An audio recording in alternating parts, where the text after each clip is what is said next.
सुप्रभात छात्रों, आज हम लोग कक्षा 9 और 10 के लिए हिंदी व्याकरण का पाठ वर्ण विचार पढ़ेंगे। वर्ण विचार, सबसे पहले वर्ण क्या है? वर्ण उस मूल ध्वनि को कहते हैं जिसके खंड या टुकड़े नहीं किए जा सकते।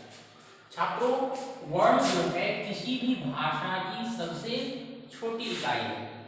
जब हम लोग किसी भी भाषा को सीखते हैं तो सबसे पहले वर्ण सीखते हैं, फिर वर्णों के मेल से शब्द बनता है और शब्दों के मेल से वाक्य बनता है। तो सबसे पहले हमें वर्ण को जानना है। तो वर्ण क्या है? वर्ण वह मूल ध्वनि है ना, जिसके खंड या टुकड़े नहीं किए जा सकते। जैसे अ, क, च, इसका उच्चारण संभव नहीं है क्योंकि इसमें अ अभी नहीं मिला हुआ है। ठीक है, क का उच्चारण करने के लिए हमें अ की आवश्यकता होती है। तो ये सभी क्या है? वर्ण है। वर्ण के दो भेद होते हैं, स्वर वर्ण और व्यंजन वर्ण। यहां पर एक है वर्णमाला। तो वर्णों के व्यवस्थित समूह को वर्णमाला कहते हैं।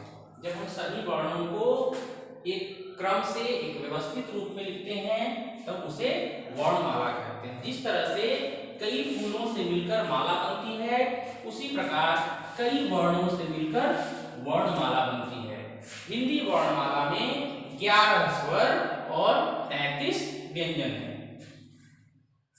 तो इस तरह वर्ण के दो भेद हैं, स्वर वर्ण और व्यंजन वर्ण। तो स्वर वर्ण किसे कहते हैं? जिन वर्णों के उच्चारण में किसी अन्य वर्ण की सहायता न लेनी पड़े उन्हें स्वर वर्ण कहते हैं। जिन वर्णों का उच्चारण करने में हमें किसी दूसरे वर्ण की सहायता नहीं लेनी पड़ती हो उन्हें हम स्वर वर्ण कहते हैं। हिंदी में 11 स्वर हैं। अ, आ, ई, उ, री, ए, ऐ, ओ, औ। ये 11 स्वर है। आप स्वरों के उच्चारण पर ध्यान दीजिएगा, इनमें कोई भी दूसरा वर्ण मिला हुआ नहीं है।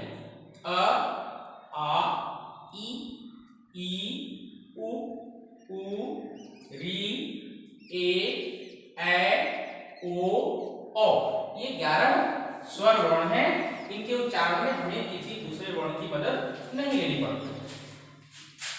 अब स्वर के 3 भेद हैं। स्वर के 3 भेद हैं। स्वर वर्ण तो 11 है ना, तो इन्हें अलग अलग भागों में बांटा गया है। जैसे पहला है ह्रस्व स्वर, दीर्घ स्वर और प्लुत स्वर। ह्रस्व स्वर क्या होता है? ह्रस्व का अर्थ होता है छोटा। ह्रस्व का अर्थ होता है छोटा या लघु। तो नाम से ही स्पष्ट है, जिन स्वर वर्णों के उच्चारण में हमें कम समय देना होता है, जिन स्वरों के उच्चारण में कम समय लगता है उन्हें ह्रस्व स्वर कहते हैं। अब जैसे 11 स्वर हैं तो इनमें से 4 जो स्वर हैं वो ह्रस्व हैं। और वो स्वर कौन कौन है? अ, ई, उ, री। अ, ई, उ, री। और दीर्घ स्वर जो होते हैं, दीर्घ का अर्थ होता है बड़ा, ह्रस्व का अर्थ होता है छोटा और दीर्घ का अर्थ होता है बड़ा। तो जिन स्वरों के उच्चारण में ह्रस्व स्वरों की अपेक्षा अधिक समय लगता है या यूं कहें दुगना समय लगता है, उन्हें हम दीर्घ स्वर कहते हैं। तो जो 11 स्वर यहाँ पे हमने लिखा, इसमें से 11 स्वर में 4 जो है वो ह्रस्व है, तो बाकी जो बच गए 7 स्वर वो क्या हो गए? दीर्घ स्वर हो गए। दीर्घ स्वर कौन कौन है? आ, ई, उ, ए, ऐ, ओ, औ। छात्रों, आपने ध्यान दिया होगा कि ह्रस्व स्वरों के उच्चारण में मैंने काफी कम समय दिया और दीर्घ स्वरों के उच्चारण में अधिक समय दिया। जैसे अ, आ, ई, उ, आप उच्चारण से समझ सकते हैं कि कौन ह्रस्व है और कौन दीर्घ है। ह्रस्व स्वरों के उच्चारण में कम समय और दीर्घ स्वरों के उच्चारण में ह्रस्व स्वरों की अपेक्षा दुगना समय लेना होता है। प्लुत स्वर, अब 11 स्वरों में 4 ह्रस्व हो गए और 7 दीर्घ हो गए। अब ये 11 तो पूरा हो गए, 4 और 7 11, तो अब ये प्लुत स्वर क्या है? प्लुत स्वरों के उच्चारण में सबसे अधिक समय लगता है, इन दोनों की अपेक्षा अधिक समय लगता है ना। लेकिन प्लुत स्वर का प्रयोग सिर्फ और सिर्फ संस्कृत में होता है। जैसे ओम, तो यहाँ पर ई जो है दिख रहा है, ये ई के जैसा दिख रहा है ना, ये प्लुत स्वर का चिन्ह है। यानी जब ये आपका दिख जाए प्लुत स्वर, तो आपको क्या करना है, इसको अधिक समय तक खींचना है और अधिक समय लगाना है इसको बोलने में। इसके बाद है व्यंजन वर्ण। तो अभी तक हमने स्वर वर्ण में पढ़ा कि जिन वर्णों के उच्चारण में किसी दूसरे वर्ण की सहायता नहीं लेनी पड़ती, लेकिन व्यंजन वर्ण की सहायता जब हम उच्चारण करते हैं, व्यंजन वर्णों का उच्चारण करते हैं, तो इनमें हमें अन्य वर्ण यानी कि किसी स्वर वर्ण की सहायता लेनी पड़ती है। स्वर वर्ण की सहायता लेनी पड़ती है। जैसे क, तो आप ध्यान देंगे जब हम क बोलते हैं तो इसमें अ का समावेश निश्चित रूप से है। क, तो इसमें एक स्वर मिला हुआ है इस तरह से, यानी अ का बिना मदद लिए, बिना अ की मदद के हम क नहीं बोल पाएंगे। इसलिए ये क्या है, ये व्यंजन वर्ण है। इनका उच्चारण करने के लिए आपको स्वर की सहायता निश्चित रूप से लेनी पड़ेगी। अगर हम इसमें से अ निकाल दें तो हमें क को हलंत के साथ लिखना पड़ेगा, ठीक है। और व्यंजन के 3 भेद हैं, स्पर्श व्यंजन, अंतस्थ व्यंजन और ऊष्म व्यंजन। तो अभी तक हम लोगों ने पढ़ा कि वर्ण उस मूल ध्वनि को कहते हैं जिनके खंड और टुकड़े नहीं हो सकते।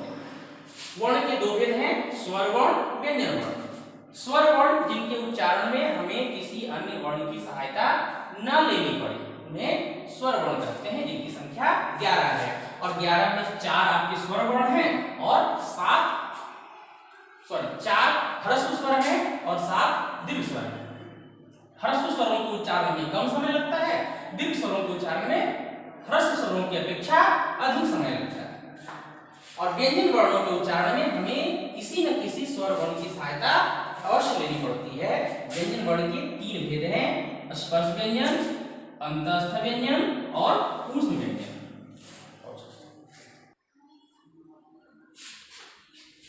तो व्यंजन वर्ण में सबसे पहला है आपका स्पर्श व्यंजन। स्पर्श व्यंजन, जैसा कि नाम से ही अर्थ स्पष्ट है, स्पर्श का अर्थ होता है छूना।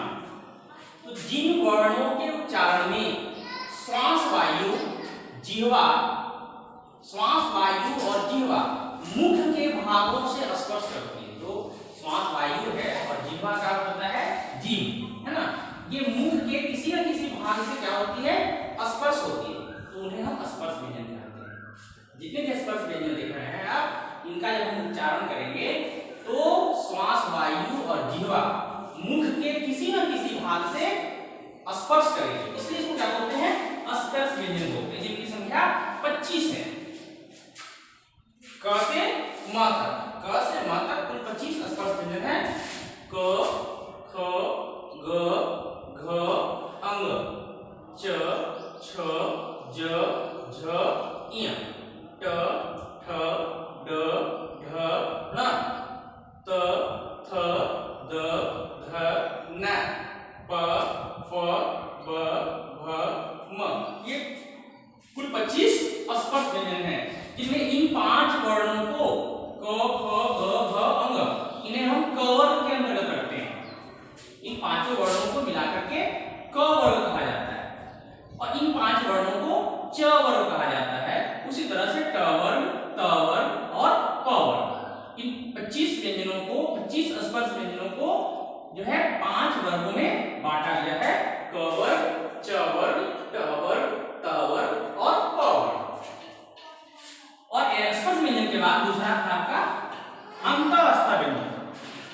जिन वर्णों का उच्चारण स्वर और व्यंजन के मध्य साथ होता है, मतलब ऐसा लगे कि स्वर न पूरी तरह से स्वर दिख रहा हो और न पूरी तरह से व्यंजन, इनका उच्चारण दोनों के मध्य स्वर होता है, इसलिए इन्हें अंतःस्था कहते हैं। अंतःस्था मतलब बीच में स्थित, ठीक है।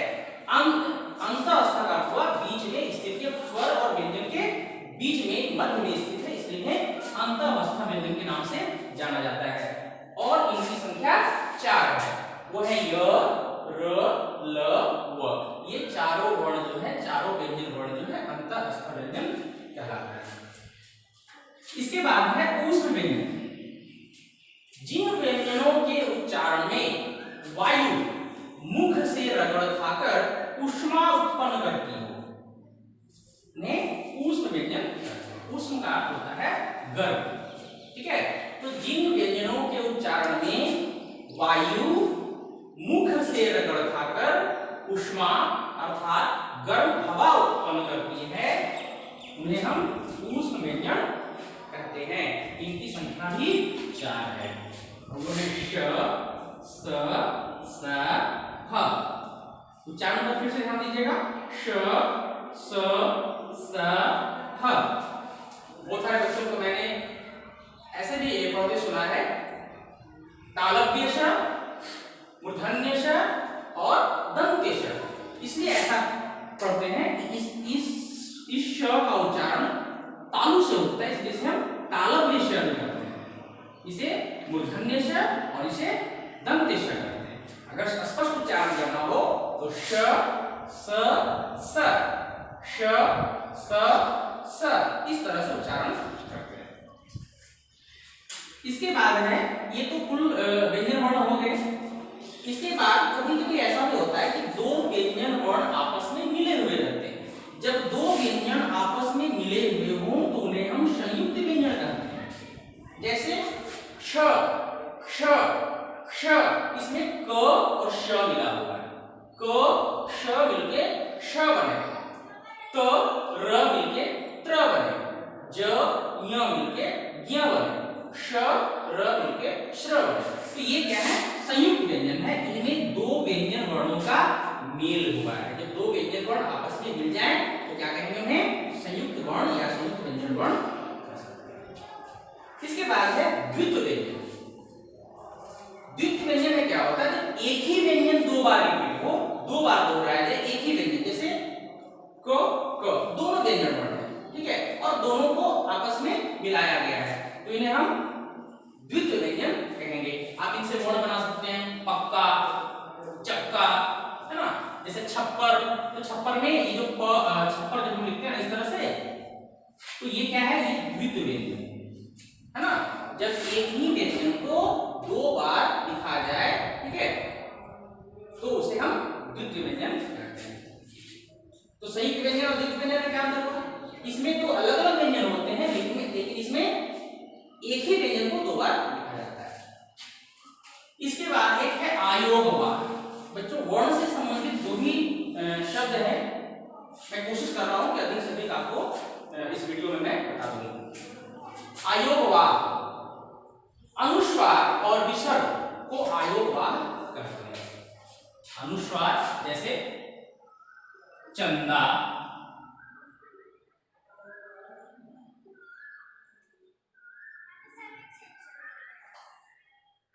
मंजन, तो ये यहां पर अनुस्वार का प्रयोग हुआ है, ठीक है।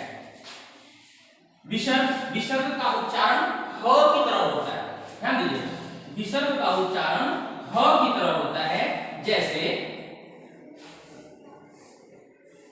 नमः, देखिए यहां पर विसर्ग है लेकिन इसका उच्चारण क्या हो रहा है? ह की तरह हो रहा है, नमः, है ना। इन्हें क्या, इसे क्या पढ़िएगा? छ, ठीक है। तो विसर्ग का उच्चारण ह की तरह होता है और अनुस्वार तो आप जानते ही हैं।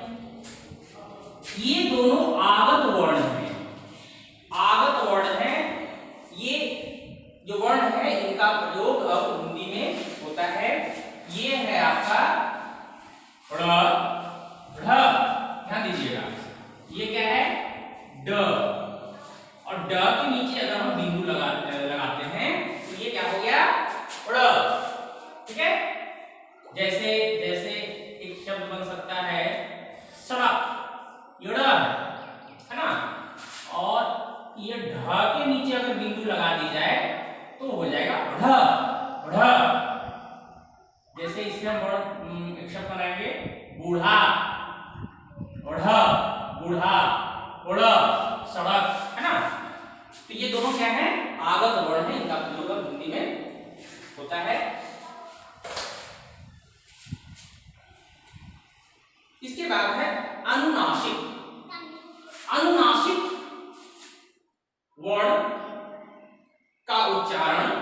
नाक और गले दोनों से होता है। ठीक है, अनुनासिक वर्ण का उच्चारण करने में हमें नाक और गला दोनों की मदद लेनी होती है। जैसे प्रत्येक वर्ग का पंचम वर्ण, ये आपका अंग, य, ण, न, म, ये सभी क्या है? अनुनासिक है। सभी अनुनासिक वर्ण है। हलंत, जब व्यंजनों को बिना स्वर के लिखना हो तो हम हलंत का प्रयोग करते हैं। जैसे एक वर्ण है च, तो च में अ तो मिला हुआ है, च में अ स्वर मिला हुआ है। बिना अ स्वर के हम च का उच्चारण नहीं कर पाएंगे। लेकिन अगर हम चाहें कि अ को इसमें से निकाल दें, तो जब अ को निकालना चाहेंगे तो हम इन्हें इस तरह से लिखेंगे, च के साथ हलंत देंगे। ठीक है, च के साथ हलंत देंगे। लेकिन अब ये उच्चारण ही हो गया, अब इसका उच्चारण करना संभव नहीं है। बिना अ के साथ हम उच्चारण नहीं कर पाएंगे। लेकिन यही च अगर किसी शब्द में आ जाए, जैसे अब इस च का उच्चारण होगा अच्छा। अब ये च का उच्चारण पूरी तरह से नहीं हो रहा है, यहां पर अ चूंकि नहीं है, ये अर्ध च है, इसलिए हम क्या बोलेंगे? अच्छा। खच्चर, देखिए ये आपका संयुक्त व्यंजन है और ये आपका द्वितीय व्यंजन, जो मैंने यहाँ पे आपको बताया। संयुक्त व्यंजन, यहाँ पर दो अलग अलग व्यंजन मिल रहे हैं एक साथ, तो संयुक्त व्यंजन कहेंगे। और यहाँ पर एक ही व्यंजन को दो बार लिखा जा रहा है, तो क्या कहेंगे? द्वितीय व्यंजन। तो हलंत का मतलब आप समझ रहे होंगे कि जब किसी व्यंजन से अ को निकाल देना है, ठीक है, बिना अ के लिखना है, बिना स्वर के लिखना है, तो ऐसी स्थिति में अ को जरूरी नहीं है, कोई भी स्वर, जैसे कि यहाँ पर है माँ, तो माँ से मुझे स्वर निकालना है ऐसे, तो म जोड़ आ, तो ये अब इसमें से मैं स्वर को निकाल दिया। अब स्वर निकाल दिया तो यहाँ पे क्या करना पड़ेगा? मुझे हलंत के साथ लिखना पड़ेगा। तो जब किसी व्यंजन को बिना स्वर के लिखना हो, यानी स्वर उसमें से अलग कर देना हो, तो ऐसी स्थिति में हम लोग हलंत का प्रयोग करते हैं। ठीक है छात्रों, आज के लिए इतना ही। कल हम लोग वर्णों का उच्चारण स्थान के बारे में पढ़ेंगे।